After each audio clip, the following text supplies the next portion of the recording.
नमस्कार, मैं अर्चना और आप देख रहे हैं हंगामा टाइम्स। दीपावली में हर कोई खास करता है, अलग से दीपावली मनाने की कोशिश करता है और खुशियों बांटने की कोशिश करता है। तो हमारे साथ में सलोनी केसरवानी जी हैं, जो इस दीपावली में क्या खास कर रही हैं।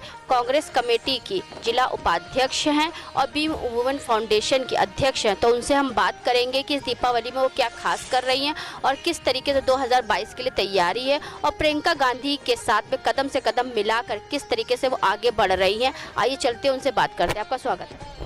धन्यवाद। आपका सवाल जैसा कि है कि इस दिवाली पे क्या खास तैयारी हो रही है और क्या चीज़ें हैं जो हम समाज के उत्थान के लिए और जन जन में पहुंच के उनकी मदद और सहायता के लिए क्या कर रहे हैं। आई थिंक यही आपका सवाल है। यही सवाल है मैम।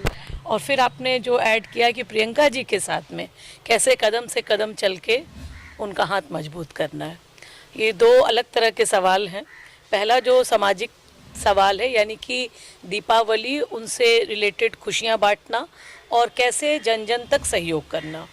देखिए, दिवाली, होली, कोई भी त्यौहार अमीर और गरीब दोनों का होता है। त्यौहार की खासियत ऑब्वियसली चमक दमक, उससे किस तरह से मनाया जाता है। और ख़ास तौर पे अगर हम दीपावली की बात करें तो दिवाली त्यौहार ही है खुशियों का, रोशनी का, समृद्धि का। इस दिन हम लोग माँ लक्ष्मी की पूजन करते हैं और सभी घर में ये प्रार्थना की जाती है कि लक्ष्मी का वास हो हमारे घर में, सुख शांति समृद्धि हो और हमारा आने वाला समय बिना किसी विपदा के और किसी आर्थिक कठिनाई के बिना कटे अच्छे से। ये तो हर आदमी की और हर परिवार की, हर स्त्री की मनोकामना होती ही होती है। और मैं सबके लिए फ़िलहाल तो यही दुआ करूंगी कि आप सबका आने वाला वर्ष और ख़ास तौर पे दीपावली त्यौहार और तमाम त्यौहार, चाहे छठ पूजा हो, इसके बाद उसके पहले भाई दूज है, अन्नकूट है, सारे त्यौहार आपके लिए बहुत ही मंगलमय हो। लेकिन सवाल ये है कि मैं क्या अलग कर रही हूँ। देखिए, कोई भी त्यौहार होता है, चाहे वो नेशनल फेस्टिवल होते हैं या कोई धार्मिक त्यौहार होते हैं, मैं उसको हमेशा अलग से मनाती हूँ। आपने मेरे दो इंट्रोडक्शन कहे कि मैं जिला कांग्रेस कमेटी में उपाध्यक्ष हूँ, मैं ऑल इंडिया प्रोफेशनल कांग्रेस में भी उपाध्यक्ष हूँ, और तीसरी जो मेरी अपनी संस्था है जिसका नाम है बीइंग वुमेन फाउंडेशन, जिसकी मैं चेयरपर्सन हूँ। दोनों राजनीतिक संगठनों से तो मैं शुरू से ही जुड़ी रही और प्रभु की कृपा से मुझे पद भी प्राप्त हुए हैं। बीइंग वुमेन फाउंडेशन के बारे में मैं बताना चाहूँगी, जैसा कि आप सब अवगत हैं, यह फाउंडेशन हर एक ऐसे मौक़ों पर, और नहीं भी कोई मौके हो, जब भी समाज में ज़रूरत रही हो, हमेशा बढ़ चढ़ के आया है। चाहे कोरोना काल लीजिए, कोई भी विपदा आई हो, हम लोग और हमारा फाउंडेशन हर वक्त मदद के लिए आतुर है। हमने हमेशा हाथ बढ़ाया है और आगे भी हाथ बढ़ाएंगे। अब बात आज के इस साल के दीपावली त्यौहार की है, जो कि कल पूरे देश में, पूरे विश्व में इनफैक्ट बहुत ही जोश व खरोश और खुशियों से मनाया जाएगा, ये हम उम्मीद करते हैं, क्योंकि इसके पहले कोरोना की वजह से बहुत सारे फेस्टिवल डल हो गए थे, लोगों के आर्थिक संकट का सामना करना पड़ा था। हमारा फाउंडेशन बीइंग वुमेन फाउंडेशन, मैं Saloni Kesarwani as a in person, मैं अपने त्यौहार को केवल अपने खुशियों तक ही सीमित नहीं रखती हूँ। हम पूरे फाउंडेशन का और मेरा खुद का मानना है कि खुशियाँ देखिए बांटने से ही मिलती हैं। और मैं इस साल भी स्लम में जाऊंगी, जो ज़रूरतमंद लोग हैं, बच्चे हैं, महिलाएं हैं, लड़कियां हैं, बुज़ुर्ग हैं, जो भी ज़रूरतमंद लोग हैं, आपके जो डोमेस्टिक हेल्पर्स हैं, आपके लिए दिन रात ये घर सजा रहे हैं, सफाई करते हैं, मैं उनके साथ दिवाली की खुशियाँ मनाऊंगी। मैं आज ही उनके साथ में मिठाई, पटाखे, दिए, जो भी दिवाली से रिलेटेड चीज़ें होती हैं, मैं मानती हूँ कि बहुत बड़ा कंट्रीब्यूशन नहीं होता है, लेकिन छोटी खुशियाँ भी बांटने से ही मुझे रियल हैप्पीनेस मिलती है, मुझे आंतरिक खुशी मिलती है। और इसी तरीके से मैं अपनी दीपावली की शुरुआत करूँगी। आज छोटी दिवाली से ही मेरा वितरण का कार्यक्रम शुरू होगा और कल दिवाली मैं परिवार और अपने मित्रों, अपने आस पड़ोस और ऑब्वियसली अपने जितने भी डोमेस्टिक हेल्पर्स हैं या किसी भी तरीके से आस पड़ोस में हैं, उनके साथ ही मिलकर मनाऊंगी। तो ये तो रहा कि आपका तो फाउंडेशन है जो बीइंग वन फाउंडेशन, उसके द्वारा जो आपने तैयारी करी है, लेकिन 2022 के जो चुनाव आ रहे हैं, आप कांग्रेस नेता भी हैं, साथ में प्रियंका गांधी के साथ में कदम से कदम मिला के चल भी रही हैं, तो 22 के लिए क्या तैयारी है? मैं हंगामा टाइम्स से बहुत सालों से जुड़ी हुई हूँ। मेरा सौभाग्य है कि इस चैनल के माध्यम से मैंने अपनी बात हमेशा पहुँचाई और जनता तक पहुँची है। इसके लिए मैं आपके चैनल को आभार और धन्यवाद देती हूँ। इस कड़ी में मैं बात जोड़ते हुए मैं अपना इंट्रोडक्शन में एक और कड़ी जोड़ने जा रही हूँ। मैं आने वाले 2022 विधानसभा जो उत्तर प्रदेश में इलेक्शन होने वाले हैं विधानसभा के, मैंने खुद अपने आप को अपना आवेदन दिया है प्रत्याशी के तौर पे। लखनऊ में, लखनऊ मध्य से विधानसभा से मैंने अपनी कॉन्स्टिट्यूंसी को चुना है। और ये डेवलपमेंट तो ऑब्वियसली रिसेंट है क्योंकि आवेदन ही अभी दिए जा रहे थे, मैंने भी सारी फॉर्मेलिटीज़ पूरी की है। रही बात प्रियंका जी के हाथ को मजबूत करना और कांग्रेस को मजबूत करने की बात, तो मैं कांग्रेसी आज की तो हूँ ही नहीं, मैं 7 पुश्तों से कांग्रेसी हूँ और वही मेरा धर्म है। उनके नीतियों पर मैं चली हूँ, उनके आदर्श को ही मैंने फॉलो किया है। हमारे तमाम नेता, शायद श्रीमती इंदिरा गांधी, राजीव गांधी, उसके पहले पंडित नेहरू, और आज तक की लेगेसी में दिया देखा जाए तो प्रियंका जी, राहुल जी, सोनिया जी के ही दिखाए गए रास्ते पे हमारे पार्टी के जो नीतियां हैं, उनके जो काम करने का तरीका है, मैं हमेशा उनके आदर्श को फॉलो करती हूँ और करती रहूँगी। 2022 में मैंने अपना आवेदन दिया ही है, तो ज़रूरी है कि मैं अपने नेता को हर तरह से मजबूत करूं।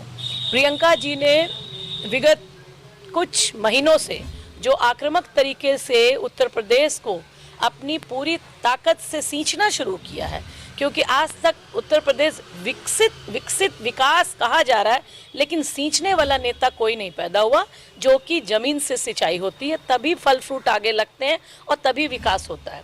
तो जिस तरह से श्रीमती प्रियंका जी उत्तर प्रदेश को सींच रही हैं, जिस तरह से उसके विकास के कार्य में लगी हुई हैं, मैं उनके साथ हूँ। मैं अपनी पूरी ताकत से उनका सहयोग कर रही हूँ और करती रहूँगी। टिकट पाना और इलेक्शन लड़ना और जीतना ये एक अलग चीज़ होती है, मनसा होती है लोगों की, और अच्छे कार्यकर्ताओं को मौका मिलना चाहिए। लेकिन स्थिति कुछ भी हो, चाहे आपके जगह कोई और भी बने, लेकिन मेरी पूरी शक्ति जो महिला शक्ति है और जो मेरा पूरा डेडिकेशन है, वो हर तरह से प्रियंका जी को और अपने पार्टी को हाथ मजबूत करेगा। और आने वाले 2022 में हम अपना बेस्ट परफॉर्मेंस देंगे। किसी भी तरीके से हमसे हेल्प मांगी जाएगी, हम बढ़ चढ़ कर आएंगे। और आज तक उनके सारे आंदोलन में जिस चीज़ को उन्होंने आवाज़ उठाया है, हम उनके साथ बिल्कुल खड़े हैं।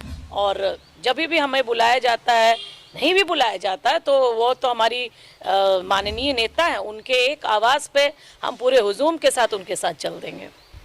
तो ये तो रही आपकी 22 की तैयारी। हाल ही में जो वर्तमान सरकार है, जिन मुद्दों के साथ आई थी, महंगाई, बेरोजगारी, महिला सुरक्षा, तो इन्हीं मुद्दों को लेकर हर सरकार बनती है, तो यही मुद्दे आपके भी रहेंगे। लेकिन वर्तमान सरकार में इतनी महंगाई बढ़ गई, इसके बारे में क्या?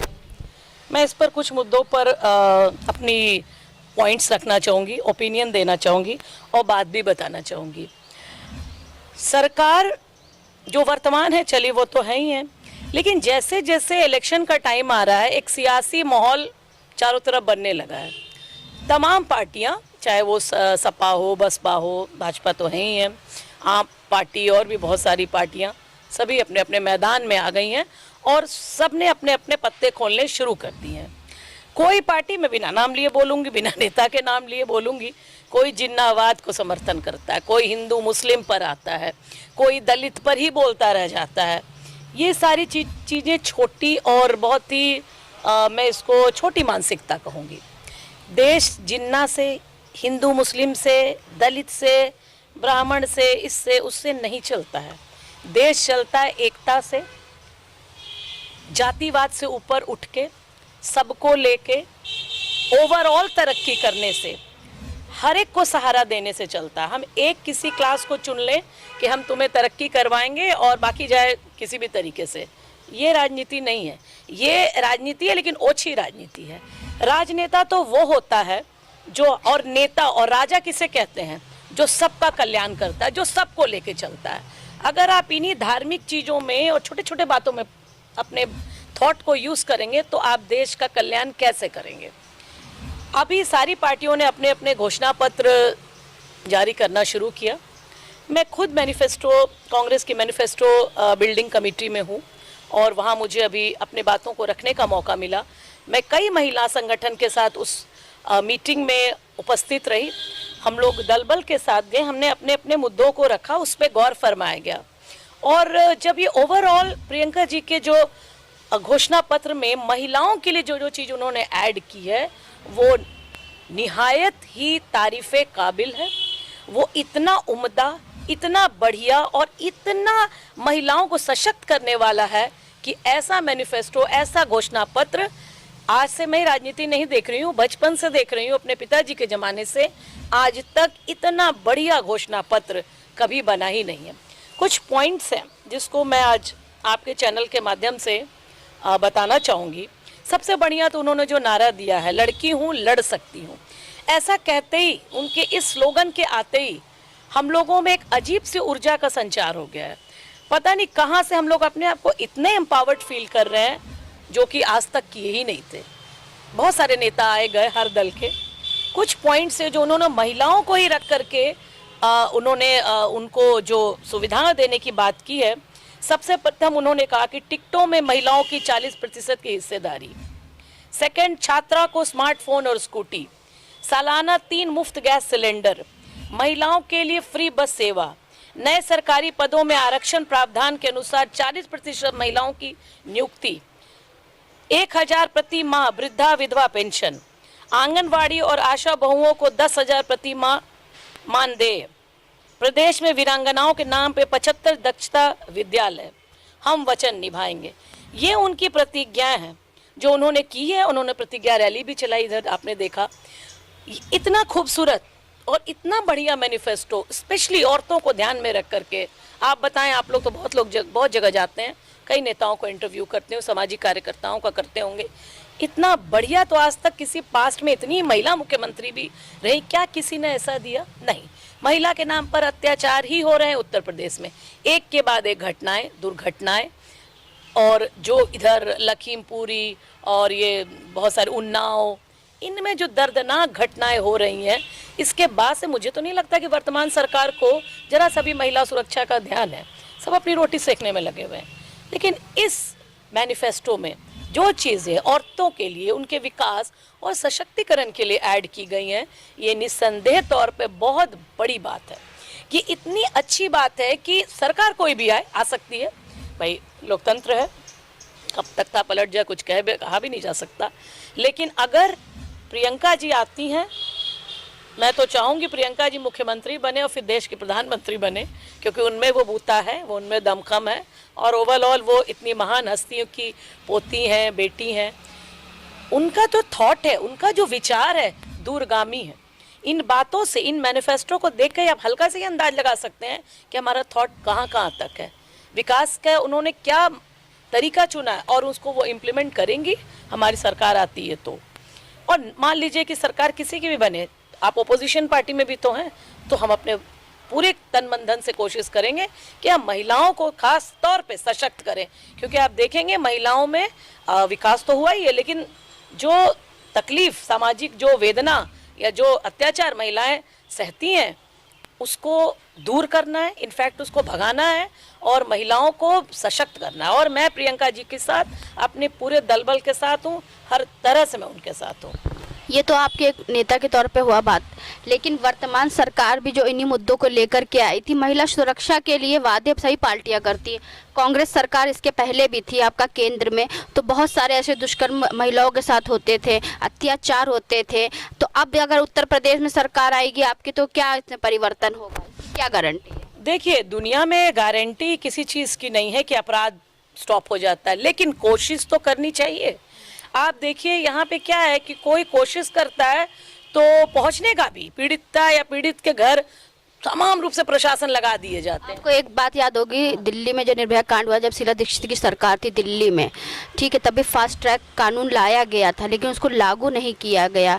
अभी भी फास्ट ट्रैक कानून है, लेकिन उसको लागू नहीं कराया जाता। तो आखिर ऐसी परिस्थिति में क्यों ऐसी देर हुआ था?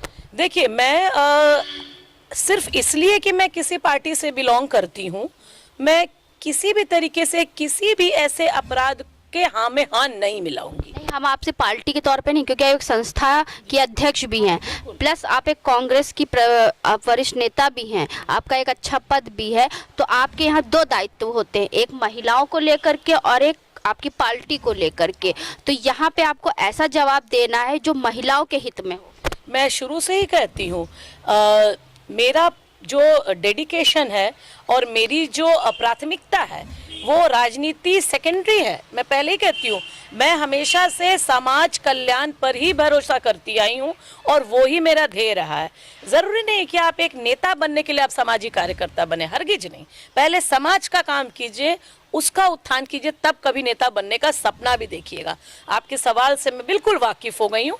ऐसी स्थिति रही होगी, हो सकता है शीला दीक्षित के समय में ये फास्ट ट्रैक कानून लागू नहीं हुआ और बहुत सारी विपदाएं आई, निर्भया जैसा निर्मम कांड हुआ। इससे बदसूरत कांड हो ही क्या सकता है, इस वर्ल्ड में नहीं हो सकता। भारत की तो बात ही छोड़ दीजिए, इतनी बर्बरता से बड़ी घटना। मैं सचमुच में दरख्वास्त करूंगी हर एक सरकार से। सरकार बनती है महिला सुरक्षा के लिए, लेकिन जब सरकार बन जाती तो लोग अपनी पार्टी देखते हैं, महिला सुरक्षा को नहीं देखते। ये मेरा सवाल सबसे बड़ा है। ये गलत है, ये गलत है। कोई भी सरकार केवल दावा ठोकने से नहीं होता है कि हम सुरक्षा लाएंगे, बेटी बढ़ाओ बेटी बचाओ। अभी तक हम बचा ही रहे हैं बेटी को। बेटी को इतनी सशक्त करो ना कि उसको किसी की जरूरत ना हो, वो खुद ही से अपने आप की सुरक्षा कर सके। Make them empowerment. हर एक पार्टी अगर वो वादों को सिर्फ इलेक्शन जीतने का मुद्दा बना रहा है तो फिर वो पाप कर रहा है मेरी नज़र में। जो कुछ भी आप बोले, कोई भी पार्टी उसको करके दिखाएं। ऑब्वियसली वही तारीफ़े काबिल बात है ना। ये थोड़ी है कि आपने सिर्फ बातें की और इलेक्शन जीते और आप भूल गए। मैं तो मानवता को सर्वप्रथम आगे रखती हूँ, समाज कल्याण को आगे रखती हूँ। इसके नाते, और चलिए आप किसी पार्टी के अध्यक्ष हो सकते हैं, उपाध्यक्ष हो सकते हैं, इलेक्शन के लिए आप उम्मीदवार हो सकते हैं, दावेदार हो सकते हैं। इन सब से पहले मैं क्या हूँ? मैं स्वयं एक महिला हूँ। तो जब मैं एक औरत होना मेरे लिए सबसे ज़्यादा इंपॉर्टेंट बात है कि कितना मैं दर्द उस वेदना को महसूस करती हूँ। अगर मैं महसूस ही नहीं करूँगी तो मैं क्या काम करूँगी? मैं बिल्कुल ये कहूँगी, चाहे सरकार किसी के बने, और जो भी आपने वादे किए हैं उनको पूर्णतः निभाना चाहिए। गैस सिलेंडर को महंगाई के इस ऊंचाई पर लेते जा रहे हैं कि कल मैंने एक वीडियो देखा कि लड़कियां गट्ठर बांध के वो लकड़ियां इकट्ठा कर रही हैं और उनको वो गैस चूल्हा नहीं अवेलेबल कर पाई हैं, खाना बनाने जा रही हैं। ये स्थिति कितनी, हम मॉडर्न इंडिया में जी रहे हैं भाई। हमको तो अभी पैसे ही नहीं है। कोरोना काल के बाद ऑलरेडी इतनी आर्थिक मार पड़ी लोगों के ऊपर से महंगाई का ये जो मार पड़ रहा है, दिस इज़ वेरी रिडिकुलस। आए दिन हम लोग जब भी न्यूज़ देखते देखते पेट्रोल बढ़ गया, डीजल बढ़ गया, रसोई घर के गैस का तो सोचो महिला रिकॉर्ड तोड़ गया। और क्यों कर रहे हो भाई ऐसा? क्यों? आप तो शराब की दुकान फटाक से खोल देते हो कोरोना के बाद में, वहाँ की कमाई आपको बहुत अच्छी लगती है, लेकिन ये गैस चूल्हा जिस पे घर घर के रोटी सेकी जाती है। आपने कहा कि महिलाओं को गैस कनेक्शन मिल गया। अरे जब इतना महंगाई हो जाएगा तो कनेक्शन लेके क्या उसकी आरती उतारेंगे? प्रैक्टिकल क्या है? कम से कम जो ज़रूरतमंद की चीज़ें हैं उनको तो एक मतलब एक एवरेज रेट में रखो ताकि लोग अफोर्ड कर सकें। मुझे सरकार से बिल्कुल शिकायत है कि महिलाओं को आप इतना बड़ी बड़ी बातें करते हैं कि ये तरक्की दी जाएगी, वो सुरक्षा दी जाएगी, वो दिया जाएगा, लेकिन जब उनके बेसिक चीज़ ही नहीं, उनकी सुरक्षा ही नहीं है, उनके घर में खाने ही नहीं बन पा रहे हैं, उनका कोई कहीं से उनकी सिक्योरिटी कोई लेने को ही तैयार नहीं, आए दिन घटना दुर्घटना हो रही है, तो स्लोगन्स को केवल मत वो कीजिए। और ऑब्वियसली आप सरकार में, आपको तो बात सुननी ही पड़ेगी। और हम अगर अच्छे दावे लेके आ रहे हैं तो हम बिल्कुल सरकार बनाएंगे और सारे दावों को पूरा करके दिखाएंगे। यानी कि आपका कहने का मतलब ये, पार्टी के द्वारा अगर आपको मौका मिला तो महिला सुरक्षा को लेकर के और महिलाओं की स्थितियों को लेकर के और अपने हित से जितना भी आपको हो सकेगा उतना भी आप देश में परिवर्तन करने की कोशिश करें। देखिए, मैं पहले भी सक्रिय रूप से समाज सेवा में लगी हुई हूँ और मेरा फाउंडेशन केवल कहने के लिए नहीं है, कई एनजीओज़ की तरह कि हम हैं लेकिन सिर्फ पेपर पर हैं, ऐसा नहीं है। अगर मेरे बारे में आप किसी से भी जानकारी सोशल मीडिया के, तो बहुत बड़ा प्लेटफॉर्म है, या आपने खुद भी देखा है या उसके लिए मीडिया वाले भी साक्षी हैं कि मैं सिर्फ कहने में यकीन नहीं रखती हूँ। मैं ड्राइंग रूम के बाहर जा कर के काम करने में यकीन रखती हूँ। और डेफिनेटली अगर मुझे मेरे पार्टी ने मौका दिया कि मुझे उम्मीदवार के तौर पे मैदान में उतारते हैं, तो मैं अपने इस जो मेरी जिम्मेवारी है एज ए महिला होने के नाते मैं पूर्णतः निभाऊंगी और निभा ही रही हूँ, और आगे भी मैं करबद्ध हूँ। एक महिला होने के नाते अगर मैंने औरतों के विकास, बच्चियों की सुरक्षा, उनको आत्मनिर्भर बनाने के लिए कोई भी पहल नहीं ली है, तो मुझे अपने महिला होने पर बिल्कुल शर्म आएगी।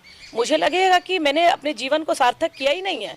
तो मैं तो सबसे पहले महिला सशक्तिकरण, उनको रोजगार, उनकी सुरक्षा और जो उनके बेसिक नीड्स हैं उनको आर्थिक तौर पे मजबूत बनाने के लिए हर संभव प्रयास करूंगी, और इसमें मुझे पूरा यकीन है कि मुझे पार्टी से, प्रशासन से पूरी तरह से सहयोग मिलेगा। तो चलते आखिरी सवाल आपसे ये कहेंगे, दीपावली में सभी देशवासियों को क्या शुभकामनाएं देना? मैं देशवासियों को सबसे पहले तो यही शुभकामना देना चाहूँगी कि दीपावली बहुत बड़ा त्यौहार है, और इसमें 2-3 चीज़ों का प्लीज़ ख्याल रखें, क्योंकि भारत अभी पूरा विश्व इनफैक्ट बहुत बड़े महामारी की चपेट से आया है। अभी कोरोना से हम निकले ही नहीं है कि डेंगू का भी आप देख सकते हैं कि कहर थोड़ा थोड़ा फैलने लग गया है। कल ही मैंने टीवी पर देखा कि अगेन बहुत सारे केसेस कोरोना के आ रहे हैं। देखिए, कोई भी त्यौहार मनाइए, सबसे पहले अपनी सुरक्षा रखिए और थोड़ा पटाखों से बचिए, क्योंकि इससे एयर पॉल्यूशन होता है। लोग इतना दूषित कर देते हैं वातावरण को कि वो सांस लेने में कई लोगों को कठिनाई हो जाती है। आपके आसपास कोई पेशेंट हो सकता है, बुजुर्ग हो सकते हैं, तो प्लीज़ थोड़ा सा सुरक्षित दिवाली मनाइए, खुश रहिए, समृद्ध रहिए और अपने देश के विकास का सबसे पहले सोचिए, क्योंकि देश इन सब से बड़ा है। और मैं आप सब के लिए दीपावली की बहुत सारी शुभकामनाएं देती हूँ। भगवान आपकी दीपावली को मंगलमय करे। हैप्पी दिवाली। तो ये थी हमारे साथ में सलोनी केसरवानी जी, जिन्होंने दीपावली की तैयारी के बारे में आपको बताया किस तरीके से वो गरीबों के साथ दीपावली मनाएंगी, क्योंकि दीपावली है खुशियों का त्यौहार। तो खुशियाँ बांटते चलिए, साथ में वो 2022 के जो उन्होंने तैयारी करी है, अगर वो राजनीति के क्षेत्र में उतरती है तो महिलाओं के विकास के लिए और महिलाओं के सुधार के लिए बहुत से कार्य करेंगी, और अपने स्तर से जितना भी हो सकेगा आगे से आगे बढ़ करके वो महिलाओं के लिए जागरूकता का अभियान भी करें। इसी के साथ मैं अर्चना आपसे इजाज़त लेना चाहती हूँ कि दीपावली पे क्या लोग खास कर रहे हैं वो हम आपको दिखाते रहेंगे। बने रहिएगा हंगामा टाइम न्यूज़ चैनल के साथ। धन्यवाद।